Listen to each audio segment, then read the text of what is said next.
있습니다.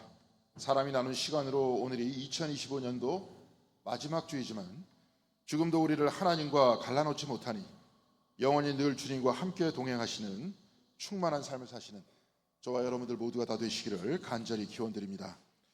목사로서는 연말이 대단히 바쁜 때입니다.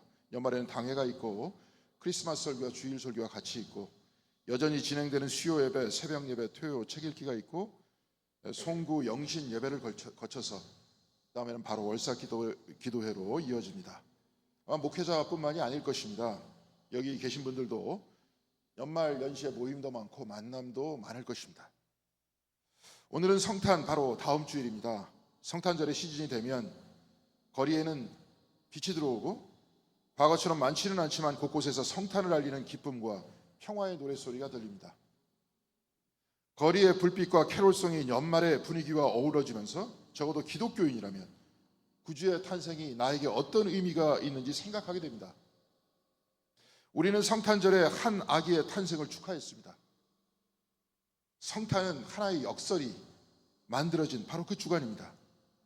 하나님은 하나님이고 사람은 사람인데 하나님이 사람이 됐습니다. 그래서 땅이 하늘이 됐고 하늘이 땅이 됐습니다. 이 성탄의 계절에 우리는 삶에 대한 소망을 갖습니다. 임마누엘, 하나님은 우리와 함께 이 땅에 계시다는 확신을 갖기 때문에 그렇습니다. 그런데 성탄이 지나면 서서히 캐롤송이 잦아들고 또한 시간이 지나면서 성탄 장식도 사라집니다. 마치 거대한 공연이 끝나고 다시 일상으로 복귀하는 분위기와 같습니다. 우리 교회도 대림절 촛불을 밝히던 촛불과 꽃이 지금 여기서 사라졌습니다. 평화의 왕으로 오신 주님을 마음을 열고 맞이한다고 하면서 대림절 촛불을 밝히고 예배하고 또한 이에 맞추어 기도했지만 우리의 일상은 사실 변한 것이 단 하나도 없습니다. 지금도 러시아와 우크라이나의 전쟁은 끝이 나지 않고 있습니다. 우리나라 역시 남북한 대치 상황이 별 진전 없이 계속되고 있고 미국과 중국과 일본의 갈등과 적대감도 계속되고 있습니다. 쿠팡에서 대규모 정보 유출 사건이 일어났습니다. 지금도 많은 사람들은 쿠팡 CEO가 벌이고 있는 그 오만한 태도와 사람 목숨을 돈보다 못하게 취급하는 회사의 회의 자료가 나오면서 분노하고 있습니다. 성탄이 끝났지만 우리는 또다시 경쟁의 한 복판 속으로 들어가야 됩니다. 성탄의 분위기 속에 잊고 있었던 현실이 이제 다시 우리를 지배하고 있는 것입니다. 과거 이화여대 기독교학과 교수였던 현영학은 예수의 탈춤이라는 책에서 탈춤이 끝나면 한 어른이 나와서 아이들아 깨어라 이런 말을 했다고 합니다. 탈춤의 주인공은 사회에서 억압당하고 있는 노비나 백정들이고 깨어라 하는 말은 깨어나라 하는 각성의 뜻도 있지만 깨어 다시 일상으로 돌아가라는 말도 있습니다. 현실은 탈춤이 아니라는 겁니다. 그러나 깨어있는 각성된 정신으로 다시 일상으로 돌아가서 살라는 말입니다. 성탄의 메시지도 마찬가지입니다. 하나님께서 사람이 되셨습니다. 그래서 이 땅은 하나님이 계신 곳입니다. 그러나 탈춤이 끝나고 한 어른이 아이들아 깨어라 라고 한 것과 마찬가지로 우리는 다시 일상으로 돌아가야 합니다. 하나님이 이곳에 계시지만 이 세상은 하나님이 뜻하시는 법칙에 따라 전혀 움직이지 않고 있습니다. 그러니 깨어라, 깨어있어 이 땅 위의 법칙이 아닌 또한 세상의 법칙이 아닌 하나님 나라의 백성으로 살아가라. 바로 이것이 성탄의 메시지가 아니겠습니까? 하나님은 우리와 함께 계시나 세상은 변하지 않고 있습니다. 그래서 아직도 이 세상은 똑같이 전쟁이 일어나고 똑같이 남북은 대치 상황이고 똑같이 힘없는 사람은 죽어갑니다. 우리 역시 마음과 입술은 하나님을 고백하지만 우리의 삶은 세상과 더 가깝지 않습니다. 오늘 우리가 읽은 성경의 본문에서도 이 두 가지의 갈등에 관해서 말씀하고 있습니다. 마태복음 2장은 성탄 이후 기쁨과 기적의 시간을 가르쳐주고 있지 않습니다. 오늘 우리가 읽은 성경 마태복음 2장 13절에는 이렇게 기록되어 있습니다. 박사들이 돌아간 뒤에 주님의 천사가 꿈에 요셉에게 나타나서 말하였다. 헤롯이 아기를 찾아서 죽이려고 하니 일어나서 그 아기와 그 어머니를 데리고 이집트로 피신하여라. 그리고 내가 너에게 말해줄 때까지 거기에 있어라.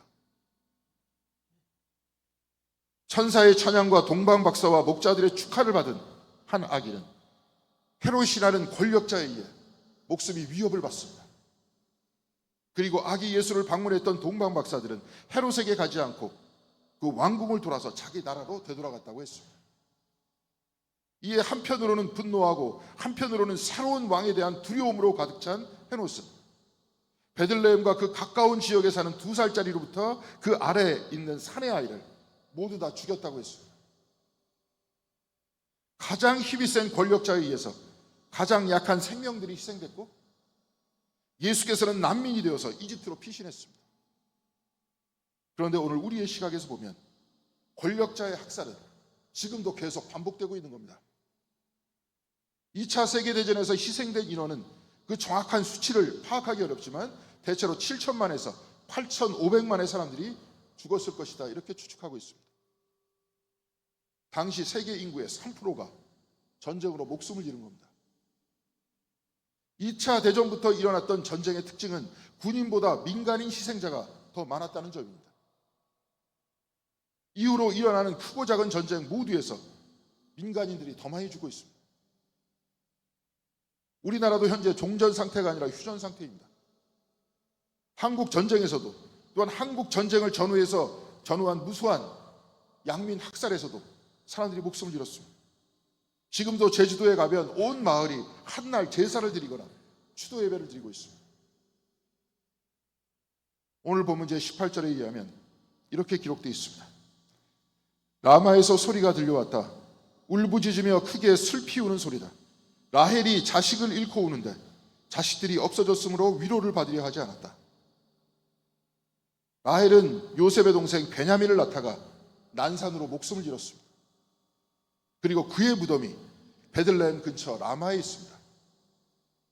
오늘 본문은 예레미야 31장 15절을 인용한 것인데요, 바빌론과의 전쟁에서 패한 남유다의 백성들이 라마에서 바빌론으로 끌려가면서 무수한 사람들이 살해당했던 그 비참한 모습을 전하고 있는 겁니다. 대량 학살은 단지 헤롯에 의해서만 일어났던 것이 아니라 그보다 훨씬 이전 느부갓네살에 의해서 일어났고 예레미야는 이를 라헬의 죽음과 연결시켰던 겁니다. 요셉의 시대에서 유대 땅이 멸망한 그 시기와 예수께서 태어나신 베들레헴에 이르기까지, 그리고 오늘날 일어나는 크고 작은 전쟁에서 울부짖고 슬피 우는 소리는 끊임없이 계속되고 있는 겁니다. 세계의 역사는 예수의 오심으로 말미암아 BC와 AD로 나눕니다. 기원 전과 기원 후로 나눕니다. 그러나 예수 그리스도의 오심 이후에도 전쟁은 계속되고 있고 싸움은 계속되고 살해도 계속되고 있습니다. 그런데 이 인간의 역사 안에서 전쟁과 아픔만 계속되는 것이 아닙니다. 오늘 본문에서 보니까 요셉은 반복해서 꿈을 꾸었다고 했습니다. 오늘 본문 19절과 20절에는 이렇게 기록되어 있습니다. 헤롯이 죽은 뒤에 주님의 천사가 이집트에 있는 요셉에게 꿈에 나타나 말하였다. 일어나서 아기와 그 어머니를 데리고 이스라엘 땅으로 가거라. 그 아기의 목숨을 노리던 자들이 죽었다.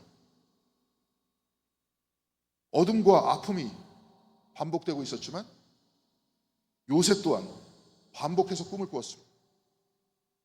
헤롯과 같은 권력자의 살해는 계속되었어도 그는 반복해서 꿈을 꾸면서 그곳에서 하나님을 만났던 겁니다. 이 세상 한복판에서 우리 역시 반복해서 예배를 드리고 반복해서 기도를 드립니다. 요셉이 꿈을 꾼 것과 같이 우리도 반복해서 평화의 꿈을 꾸고 있습니다. 오늘 12월 28일 올해 마지막 주일입니다.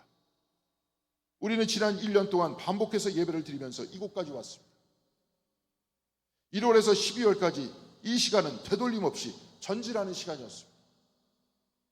우리가 1월에서 시작하여 12월 현재 이 자리에 도착해 있듯이 기독교의 신앙과 시간관 역시 직선적입니다. 창조가 있고 타락이 있으며 성육신과 십자가와 부활이 있고 또한 종말이 있고 새하늘과 새 땅이 있습니다. 시작이 있으면 끝이 있고 창조가 있으면 종말이 있습니다. 그러나 좀 더 자세히 살펴보면 이런 직선적 시간 안에도 끊임없는 반복이 일어나고 있다는 것을 알 수 있습니다. 하나님의 창조는 한 번에 일어나고 구원의 사건도 2000년 전 골고다에서 단 한 번 일어났던 일이었습니다. 그러나 창조도 구원도 예배를 통해서 매번 다시 새롭게 해석되고 새롭게 체험되고 있습니다. 독일의 신학자 오스카 쿨만은 기독교 신앙은 already but not yet, 이미와 아직 아님 사이의 긴장 속에 있다고 말하고 있습니다. 성세의 시간은 직선적입니다. 창조로 시작해서 새하늘과 새 땅으로 끝이 납니다. 그리스도께서는 이미 이 세상 안에 들어오셨지만 하나님이 통치하시는 새하늘과 새 땅은 아직 이루어지지 않았습니다. 이미와 아직의 긴장 속에서 시간은 끊임없이 반복되고 있습니다. 하루의 시간은 낮밤으로 매일 반복됩니다.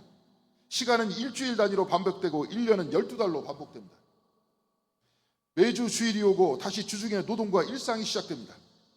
시간은 직선으로 흐른다고 해도 하나님은 바로 지금 여기에 우리 안에 우리와 함께 계시고 아침과 저녁, 일주일과 한 달, 1년을 반복적으로 살아가는 우리에게 늘 생명의 근원이 되고 계십니다.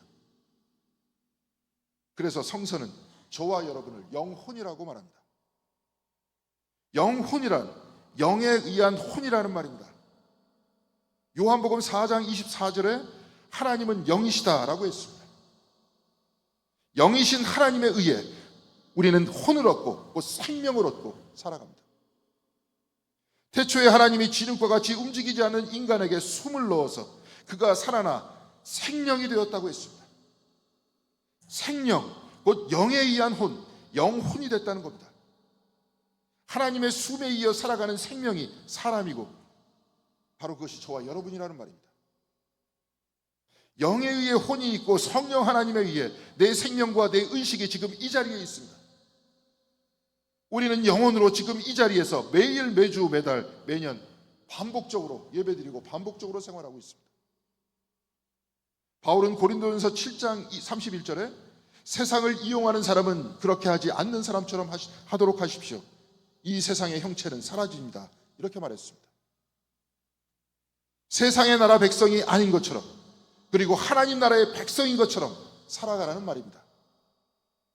이 세상 안에 시간은 반복되고 있지만 반복되는 전쟁과 싸움과 갈등과 죽음이 있는 이 땅 위에서 하나님과 함께 있는 영혼의 사람, 영에 의한 혼의 사람임을 자각하고 세상 사람이 아닌 하늘의 사람으로 살아가라는 말씀이 아닙니다.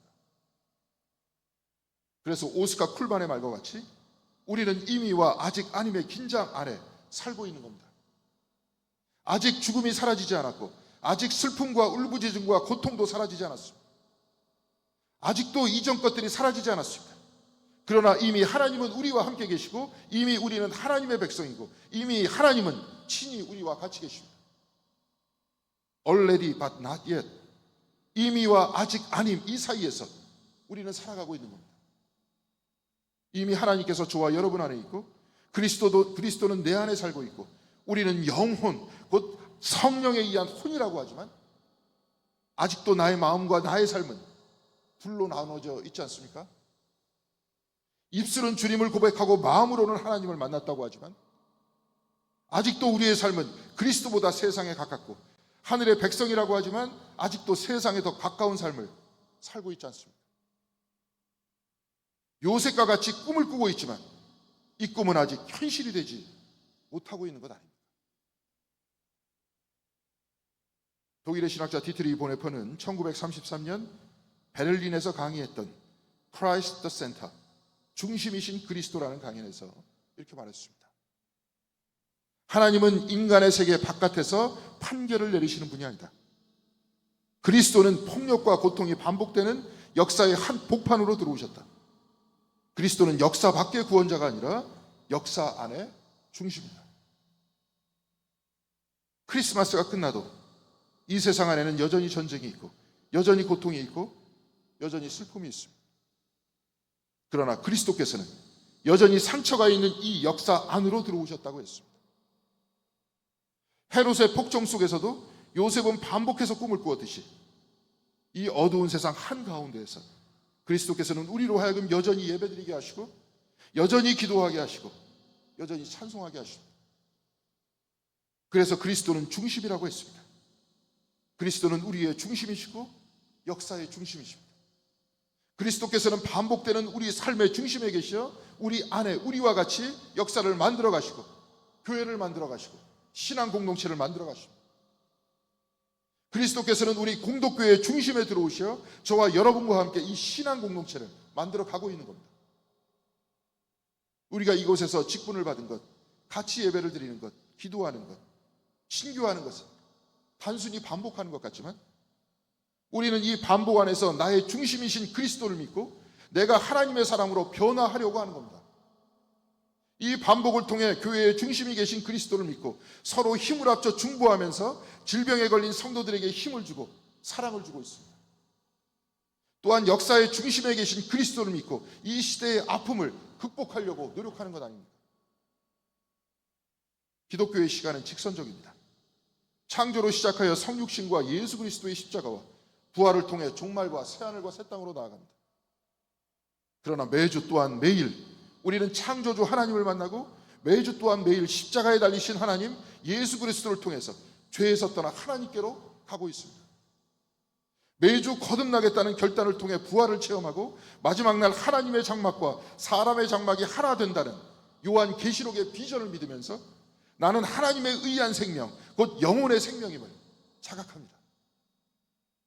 그래서 비록 이 육체의 장막 안에서 살아가고 있지만 하나님과 함께 천국의 삶을 살고 있다는 이 믿음 안에서 살아가고 있다는 것 아닙니까? 시간은 직선으로 흐르지만 우리는 매일 매주 반복해서 하나님의 말씀을 읽고 경험하고 있습니다. 이를 통해 우리의 신앙은 우리의 마음과 입술에서 우리의 손과 발로 우리의 온몸으로 퍼져나가고 저와 여러분의 삶 전체가 하나님이 다스리시는 하나님 나라가 되어가고 있는 것 아닙니까?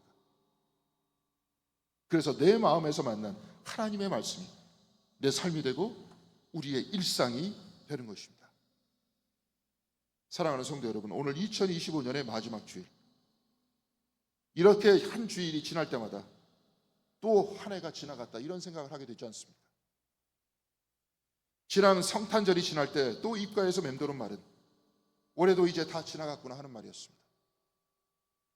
저도 생일이 연말이기 때문에 반복되는 명절과 반복되는 성탄과 반복되는 생일이 계속되다 보니 매년 있는 하나의 행사가 또 그냥 지나간다 이런 생각이 듭니다.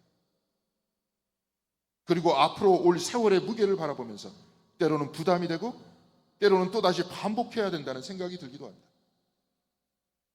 저 역시 우리 교회에서 2019년 부임한 이래로 거의 반복된 교회력을 가지고 설교를 했습니다. 교회력은 3년에 한 번씩 돌아갑니다. 그러니 내년이 되면 같은 본문으로 두 번째 설교를 하는 그 해입니다. 그리고 2027년이 되면 세 번째 같은 본문으로 설교해야 합니다.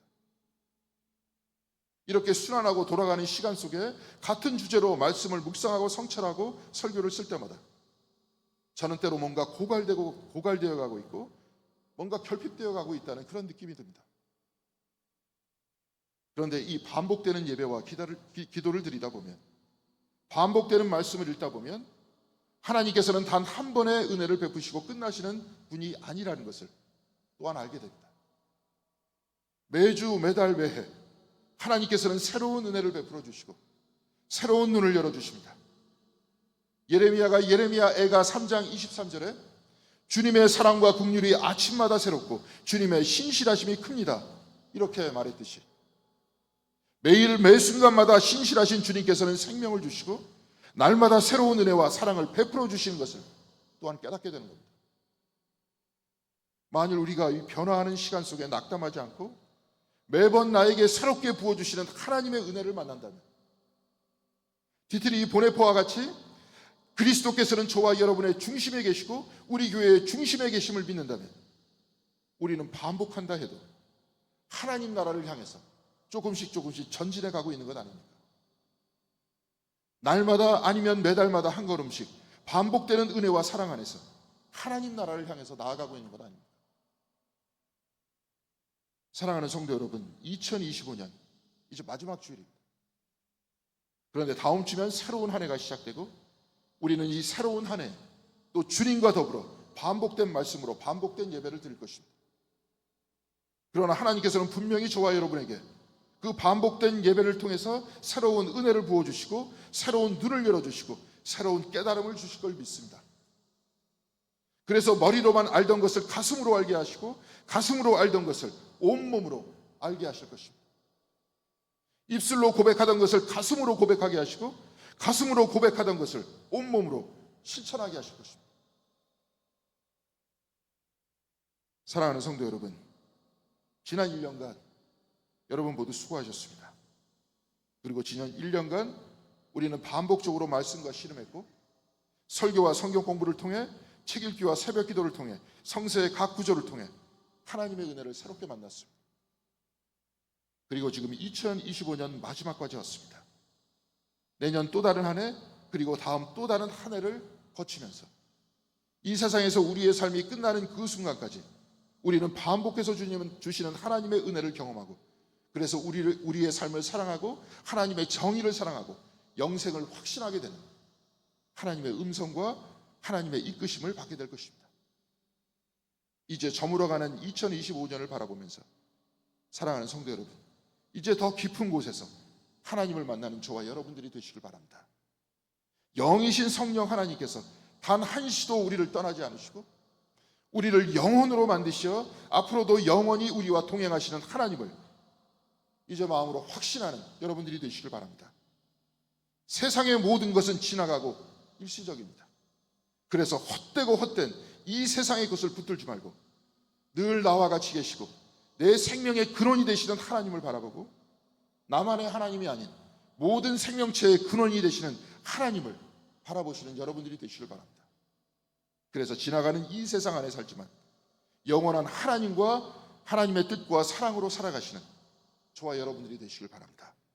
그래서 이 어둠과 전쟁과 싸움이 단 한시도 쉬지 않는 이 세상 한복판에서 쉬지 않고 우리에게 생명 주시고 영생으로 이끄시는 하나님과 동행을 하면서 예수 그리스도와 같이 세상을 비추시는 여러분, 그리고 우리 공동교회가 되길, 그 놀라운 역사가 우리 공동교회 안에서 이루어지길 주님의 이름으로 간절히 기원드리겠습니다. 기도하시겠습니다. 사랑과 은혜가 충만하신 하나님 감사드립니다. 2025년 여러 가지 일들이 있었고 우리의 마음을 뒤흔드는 사건들도 많았습니다. 그러나 주님께서 우리에게 생명 주시고 우리 모두를 이끌고 이곳까지 오게 했습니다. 또한 우리 모두에게 신앙 주시고 그리하여서 살아있는 우리하고만 주님께서 같이 있는 것이 아니라 우리가 먼 훗날 바로 그 죽음의 자리에 들어갈지라도 십자가에 달리신 그리스도께서 그곳에 계시고 우리를 맞이해 주시며 영생으로 인도할 것이라는 그 믿음과 확신을 가지고 여기까지 왔습니다. 주여, 이 모든 것들이 입술의 고백이 되는 것을 넘어서서 우리의 삶의 고백이 될 수 있도록 인도하여 주시옵시고, 삶에 의해서 지배당하는 우리 자신의 삶이 아니라 또한 진정으로 그리스도께서 주시는 영혼의 삶으로서 모든 것을 이겨낼 수 있는 저희들의 삶이 될 수 있도록 주께서 함께하여 주시옵소서. 이제 얼마 남지 않은 2025년 주님의 뜻 안에서 아름답게 마무리할 수 있도록 인도하여 주시옵시고, 2026년은 새롭게 반복되는 예배 속에서 새롭게 부어주시는 하나님의 은혜를 바라보고 체험하고 기뻐할 수 있는 저희들의 신앙생활 될 수 있도록 인도하여 주시옵시고, 마음만으로 아멘으로 화답하는 것이 아니라 우리의 삶의 실천으로 하나님께 응답하게 하여 주셔서 우리의 삶 전체가 헌신하는 삶이 될 수 있도록 주께서 이끌어 주시길 바라오며 이 모든 말씀 우리 주 예수 그리스도의 이름으로 기도드렸습니다. 아멘.